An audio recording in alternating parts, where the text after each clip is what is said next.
Today we're going to talk about cryptocurrency mass adoption. Mass adoption of cryptocurrency. When does it happen? How does it happen? I've talked about that. I've given my conjecture on that, I guess you will, in previous videos. But today I want to talk about why I think that mass adoption isn't occurring and what we can do to help bring it about, because we're in some interesting times right now that we have an opportunity to be able to create awareness about the technology behind cryptocurrency in a way that we really haven't had before. And I'll break that down and I'll go into more details a little bit later in this video. But right now I want to talk about the most fundamental way that we have been trying to create mass adoption. And I think that what we have done is increased awareness, and arguably awareness has to come before adoption, but there's a difference in awareness and adoption. So awareness is people are aware of it, they understand it, they know it. And I think largely, at least Bitcoin anyway, has succeeded with awareness. Almost everybody has heard of Bitcoin. They probably don't understand exactly what it is, but they at least recognize it as some sort of digital money. That's awareness. When we start creating adoption, by that point in time, people may not fully understand the cryptography behind a decentralized blockchain, just like I don't fully understand all of it. But they may not fully understand it, but they will adopt or recognize why that technology is needed, why it's important that we have decentralization, and why it's important that we get away from a centralized platform, because there are certain necessities in our society that would be better served with decentralization, arguably cryptocurrency, but that's not the only one. And so we'll go into that a little bit later in this video, but let's talk about what we've been doing at this point. On the screen right now, you see my Crypto Passive Profits newsletter. What is the whole idea behind this newsletter? It's about helping people earn crypto. That's we've always had a profit motive to create awareness. It's the easiest motive. It's the fastest motive. In the early days, what people would do is they would go to seminars and conferences and they would pass around their 50-cent Bitcoin, because that's probably what it was worth back then, to each other. And the idea was give somebody some Bitcoin. Give them a little bit. People still do this. It's the whole idea behind things like airdrops. I find that this is largely ineffective, but the thought process is give someone some cryptocurrency, give them a token, let them hopefully cause them to research a little bit. Hey, what is this? Oh, this has value. How do I use this? What do I do with this? Even if they want to sell it, they have to transact with it. That's kind of the that's kind of the puppy dog approach, if you will, to really sales and marketing. It's like giving away a free sample essentially and hoping it converts to a buyer. But that's not really effective. There's almost no company out there mass mailing free samples expecting to bring on lifelong customers, which is essentially what you need to do with cryptocurrency. You need to have people to become lifelong users, lifelong customers. They have to embrace what it stands for, what it represents. So that's the first thing that we did. And again, it was still about giving someone something, let them know that it has value, and hoping that they transact with it and use it, etc.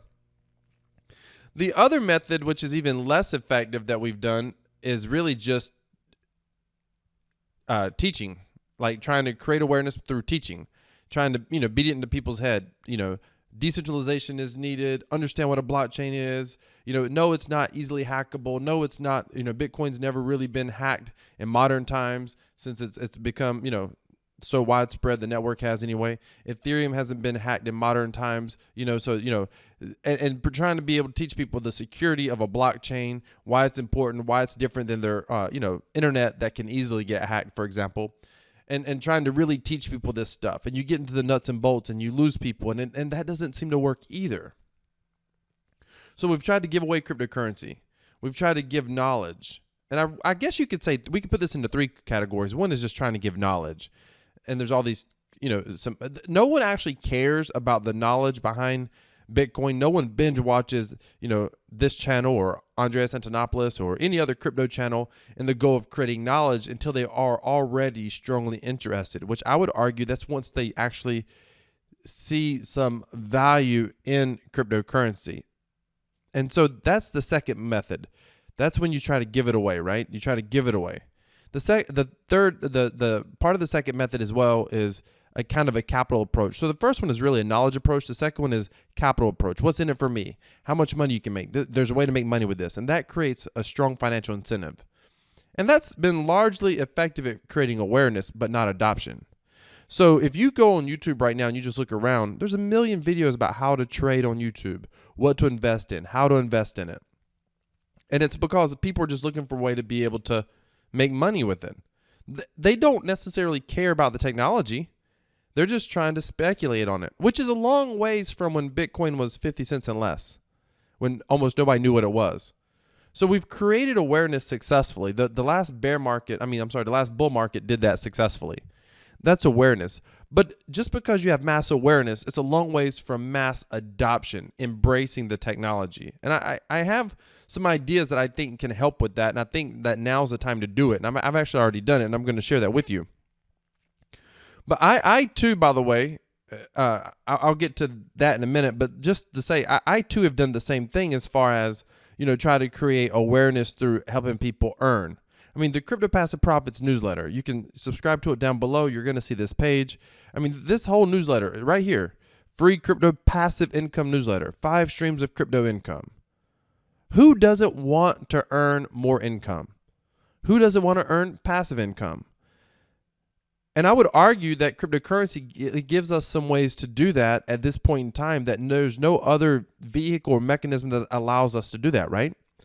I mean, it's what the Cryptotab Browser is all about. See, my idea is if you just give someone Bitcoin, there's no ownership there. I can't imagine how many people have been given a Bitcoin when they were 50 cents and they lost the wallet. Today, the thing's, over 5,000, near 8,000 today, yet nobody even knows where did that wallet, they don't even know. What did I do with that?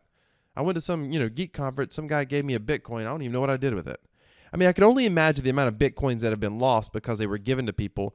People didn't value them, and today they're worth thousands of dollars. That's kind of a passive approach. It's the same reason why, giving out a sample doesn't necessarily work. Why? Because unless it's at the grocery store or Sam's Club or Costco and you can eat that sample, nobody cares. They just throw it away usually. It's like junk mail. It's cash in the trash.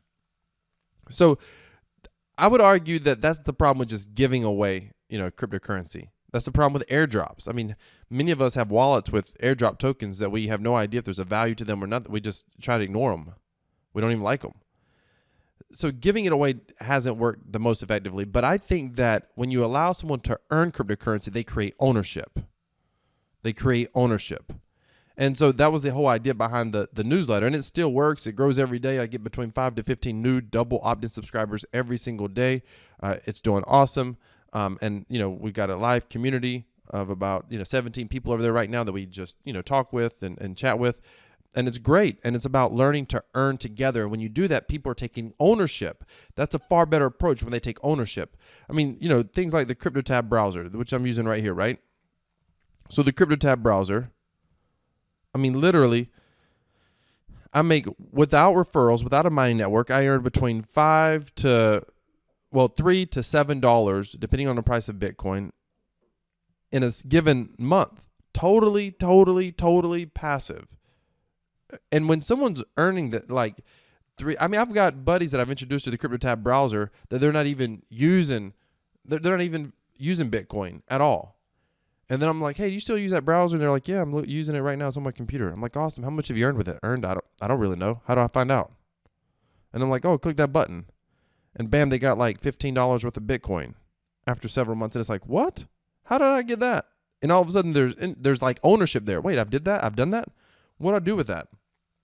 And that's been my approach. And it's successful, very successful at creating awareness. You can take somebody who knows nothing about Bitcoin, subscribe them to the newsletter, nothing about cryptocurrency.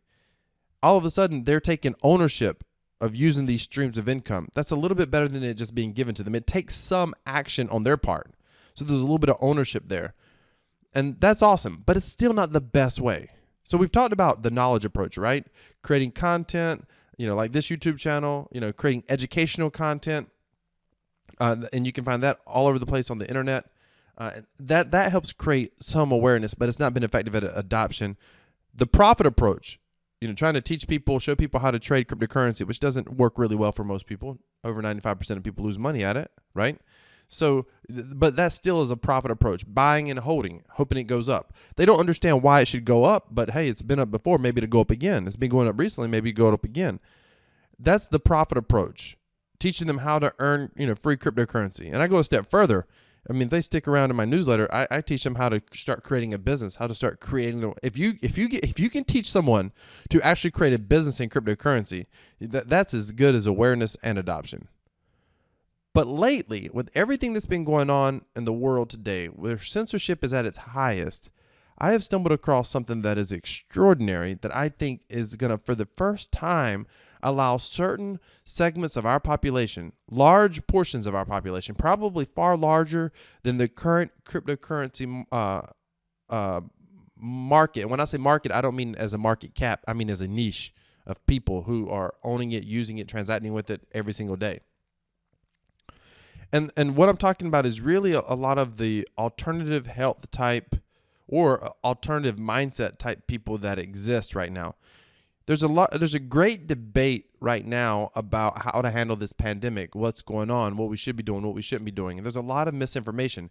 There's a lot of inconsistent information, even from the centralized authority. The U.S. says something different than the WHO. The WHO says something different than the U.S. The U.S. says, wear masks, don't wear masks, wear scarves. They don't help you. This helps stop transmission. No, it won't. It'll increase transmission. All this craziness that's going on right now. Do we need a vaccine? Do we not need a vaccine? What works? What doesn't work? What's fascinating is this has created a level of censorship that has always existed, at least in the past several years, but a new population of the world are starting to recognize that this censorship exists. And what am I talking about? I'm talking about YouTube. So lately, there's been a couple of videos on YouTube that people have sent me because I have a little bit of medical awareness in my background. And, they're like, hey, what are your thoughts on this? What do you think about this? And some of it's just people trying to, spread message. Some of it's totally conspiratorial. It's out there, which, by the way, I know enough to know that I've seen the censorship take place in cryptocurrency. I've seen the misinformation take place in the cryptocurrency world. I've watched news articles come out that were absolutely false. I've seen them claim that Bitcoin was only used for money laundering, while never recognizing the fact that the US dollar was used probably 100 times more than Bitcoin for money laundering. I mean, I've seen the misinformation in mainstream news stories in the cryptocurrency space to recognize that, some of this stuff out there that seems far-fetched, there may be some truth to it. And I choose to try to be objective and not try to get oversold on any one idea. But here's what I know. Recently, there's been a couple of videos that have been on YouTube that have been removed, and they keep getting put back up on YouTube. And they're not even like crazy conspiratorial. There's one in particular. I don't want to give away exactly what it is because this video is going to go on YouTube. But it's basically a press conference with two doctors. There's nothing, those doctors aren't politicizing anything. There's nothing crazy in that press conference. It's just two doctors in California giving a press conference. I think they're in Bakersfield, I think, California. They're just giving a press conference. They're showing the data. They're talking about what they're seeing. They're talking about what they're seeing in their testing. And it doesn't currently line up with the narrative, the official line from the WHO, from the government. It doesn't line up with that narrative. And so this video keeps getting taken down. And the crazy thing is, in that video, those doctors get some pushback from local reporters that are in the room. And by the way, the video is up right now on MSN.com if you know how to find it. It's up right now. And it's part of a hard news story. It's a mainstream news story. Yet YouTube keeps taking it down. And you need to understand there's a less evil reason or less nefarious reason for why YouTube would do that. But they keep taking it down. Every time it gets put up, they take it down. And those channels are probably getting strikes, etc. But people are looking actively for this video and they can't find it. See, this is when decentralization is awesome. And one reason, by the way, you need to understand that one reason one reason they can censorship stuff that's not like evil is because there's liability there. If lawsuits depend on what is accepted by the mainstream world around us. So if somebody follows the advice of one of those doctors and they get sick and die, then they can literally sue YouTube. And YouTube is owned by Google, so everybody knows they have deep pockets. So they can sue YouTube. So part of this is about YouTube protecting themselves. Same thing with some of these decentralized platforms. These decentralized platforms appear to be less censor resistant, in part because they're not very big yet. And they're not fully decentralized yet, but they are getting there. They're going to be fully decentralized, just like some of the decentralized exchanges that we have in cryptocurrency. But think about this. When you have a video, in fact, I won't tell you what video it is, but I'll tell you right now, you can come to the LBRY platform and look at my channel, and it was one of my last uploads. And it's basically two doctors in a conference room, and you can watch it. And you can see that video is not overly politicized. There's no crazy conspiratorial concepts in there, nothing. But here's where people can start recognizing mass adoption. Now I can grab that video from LBRY and I can share it on Facebook. I can share it in Facebook Messenger with somebody. I can send someone a message, an email, and say, hey, go check this video. It's hosted. YouTube keeps taking it down, but it's hosted on a decentralized platform. So it works similar to like if you've ever downloaded a torrent. You'll just click on it. You'll be able to watch the video, and it will download it on your hard drive. And so you're able to watch it. And so now all of a sudden people can get access to the video, and they can even own it at the same time. And there's no ability for someone. That's brilliant. We've got a whole market. There's 2 or 3 more videos I'm going to put up like this. And if you go watch my video, if you want to share it with someone, then grab it and share it. And by the way, the video is, it's a public. It's not even worried. I'm not even worried about getting a copyright. YouTube wouldn't take it down for copyright infringement is what I'm saying. That's not even the issue.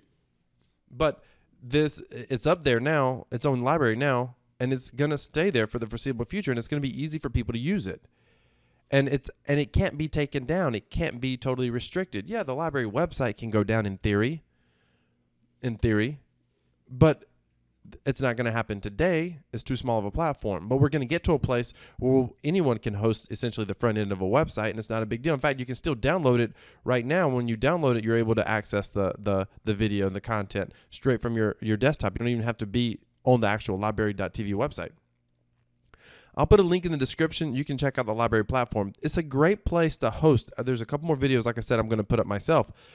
If you know how to save a video from YouTube, which is challenging, by the way, you can go YouTube that. I recommend you go to YouTube, you search save videos for free or download videos for free from YouTube.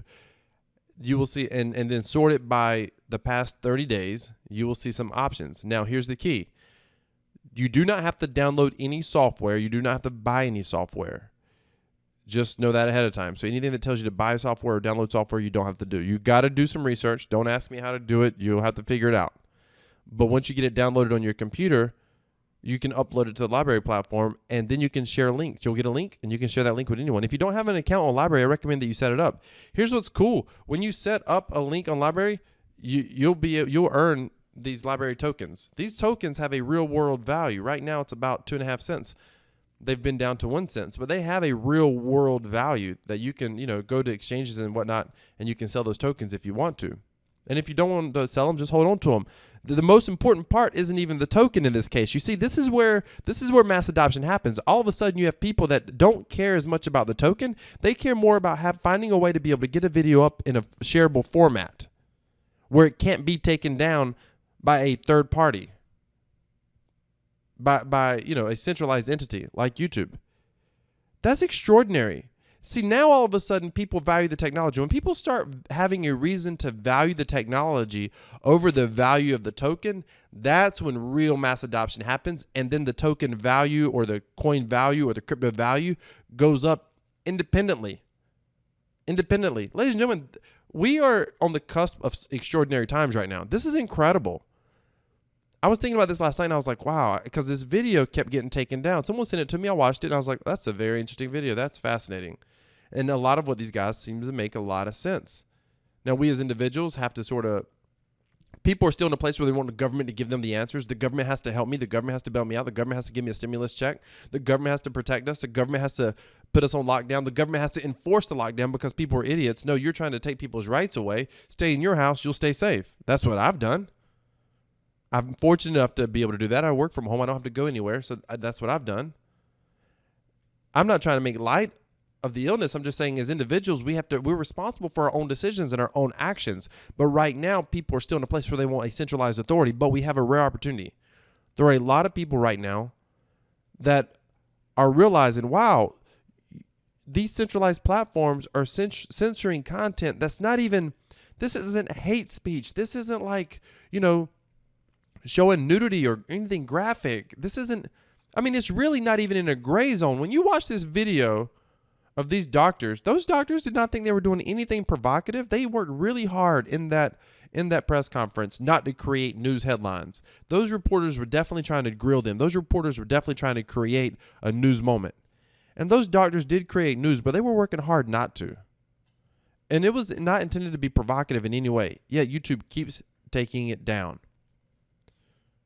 Why? Because there's not even any, overly crazy advice. Well, there was a recent news story where I saw where the CEO of YouTube basically said that it went against the World Health Organization. She wasn't commenting on that. She was talking about how the censorship works. She's like, well, if it goes against the World Health Organization, if it goes against basically the mainstream centralized narrative. The problem when you want a centralized organization to take care of things is the greater the organization, the bigger it is, the more likely corruption exists. And this is true even in business. You take the small mom and pop business on the street corner, the little store down the road. They can only do so much. That little gas station can only do so much. They're trying to make a living every single day. They don't have deep pockets. They can't affect politicians, any of that stuff. But then you take the Walmarts. And by the way, I like Walmart. I'm not one of these Walmart haters. They provide cheap stuff. I like to buy cheap stuff. But I had no problem. I remember about 20 years ago when Walmart was coming on the scene, maybe 20 years ago. I might not remember that. But 15 years ago, Walmart was really coming onto the scenes in a big way. And when they were coming on the scenes in a big way, a lot of people were like, buy local, buy from your small business. Don't buy from Walmart. They're putting small businesses out of business. That didn't necessarily bother me at the time because Walmart once was a small business that became a big business. But what did bother me is when they became big enough to start affecting laws. They start being able to force small competitors out of business. Just the fact that they were a big business didn't bother me. Just the fact that people choose to go to the big business because they can offer a better value didn't bother me. That's called competition. That's capitalism. But when the big business can fund lobbyists where they can get employee laws in their favor that small business can't do, now that's crony capitalism. That's wrong. That's not appropriate. That's, you're too big now. You're taking advantage of the system. And that's how it works. The WHO, those organizations, there's money behind those organizations. People are not always unbiased. In fact, almost never. Almost never. And it's understandable. It's human nature. So the idea that we somehow want centralized angels making the right decisions all the time isn't ever going to happen. That's a utopia that will never exist. People are like, oh, let's get universal basic income. They need to give us all $2,000 a month. You need to recognize who's giving that $2,000 a month. What's the motive behind that $2,000 a month? It's not just for your well-being. And what you don't recognize is when you get that $2,000 a month, eventually it's going to be valued at about $200 a month. They're probably not going to give you any more.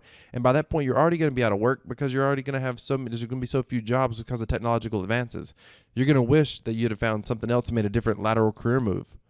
But you were wooed out of the career that you were in because they were giving you, a little bit of money every month. So you did a lesser job just to make an extra $1,000 because you figured, hey, you can figure out how to make it off of $3,000 a month.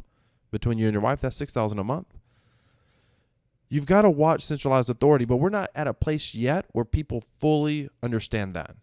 I think it was Benjamin Franklin that said that you should always question authority. Always question authority. Decentralization allows us as individuals to take back our rights. And even though we may make the wrong decision, we are making decisions within our best interest. And decentralization, it doesn't need to exist everywhere, but there are areas such as the media, such as video hosting. Listen, here's the problem. If YouTube was totally decentralized, would there be a bunch of crap on YouTube? Yeah. Would there be a bunch of misinformation on YouTube? Yes. But then it would be up to us as individuals to make our own decisions and to do our own research. Because the reality is there's a lot of misinformation out there right now. But that misinformation is accepted as truth because it's coming from a centralized source. Just like there was a time 100 years ago where it was believed that you shouldn't wash your hands doctors shouldn't wash their hands between patients. They would deliver babies, go to another patient, deliver another baby, never wash their hands, still have blood because they didn't have microscopes invented. People didn't know there was germs on their hands, microbes, bacteria that were causing infections, causing mothers and babies to die. In fact, the doctor who discovered it There's a video about that. I should get that up. The doctor who discovered it, I went and looked this up to confirm that it was indeed accurate. He realized something wasn't right. Microscopes weren't invented. He was washing his hands. He would rub, I think it was lime juice or lemon juice on his hands between patients to help try to disinfect it, but he didn't know it was really disinfecting. He didn't know what he was doing. He just had a hunch. His survival rates of his patients went up considerably. He started sharing it with other doctors. They started doing it. It went to go mainstream. All of a sudden, he was seen as a quack. The man died in an insane asylum for believing that there were things that he could not see that were killing people, microbes. They didn't know microbes existed back then. He died in an insane asylum. They thought he was crazy. He was in a mental hospital because he believed that there was things on his hands that he could not see that were traveling from patient to patient, killing people. Come to find out, he was right. The mainstream, the centralized thought process can have just as much misinformation as a decentralized process. A centralized thought process, a centralized message is nothing more than a decentralized message that has been popularized many times through corruption and manipulation for somebody's best interest, and that best interest is rarely for the decentralized population. That was deep. I hope you caught that. Can't believe something that smart came out of my mouth. Hey, hope this video has been great for you. I want to recap the 3 ways that mass adoption occurs, cryptocurrency mass adoption occurs. One is knowledge. But there's no incentive, no reason for people to understand why they need the knowledge. But one is knowledge. The second reason would be for capital gain, for profit, how to make money, how to earn money. It's just like my Crypto Passive Profits newsletter. You can subscribe down in the description, just like using a Cryptotab browser. I'll put a link down in the description. That's how you can earn money. But the third way is when people truly understand the technology and embrace the technology. The LBRY platform, I'll put a link in the description. You can sign up. You can use LBRY. You can go watch the video I was telling you about. The link in the description for LBRY, using a decentralized platform to host videos that the most popular centralized platform in the world will not allow to remain up. Now all of a sudden you have people embracing the technology of decentralization. In spite of value of the token, that's when true mass adoption occurs. I would love to hear your thoughts down in the comments. Thank you so much for watching. Remember, crypto equals freedom. Crypto wealth. I'm out.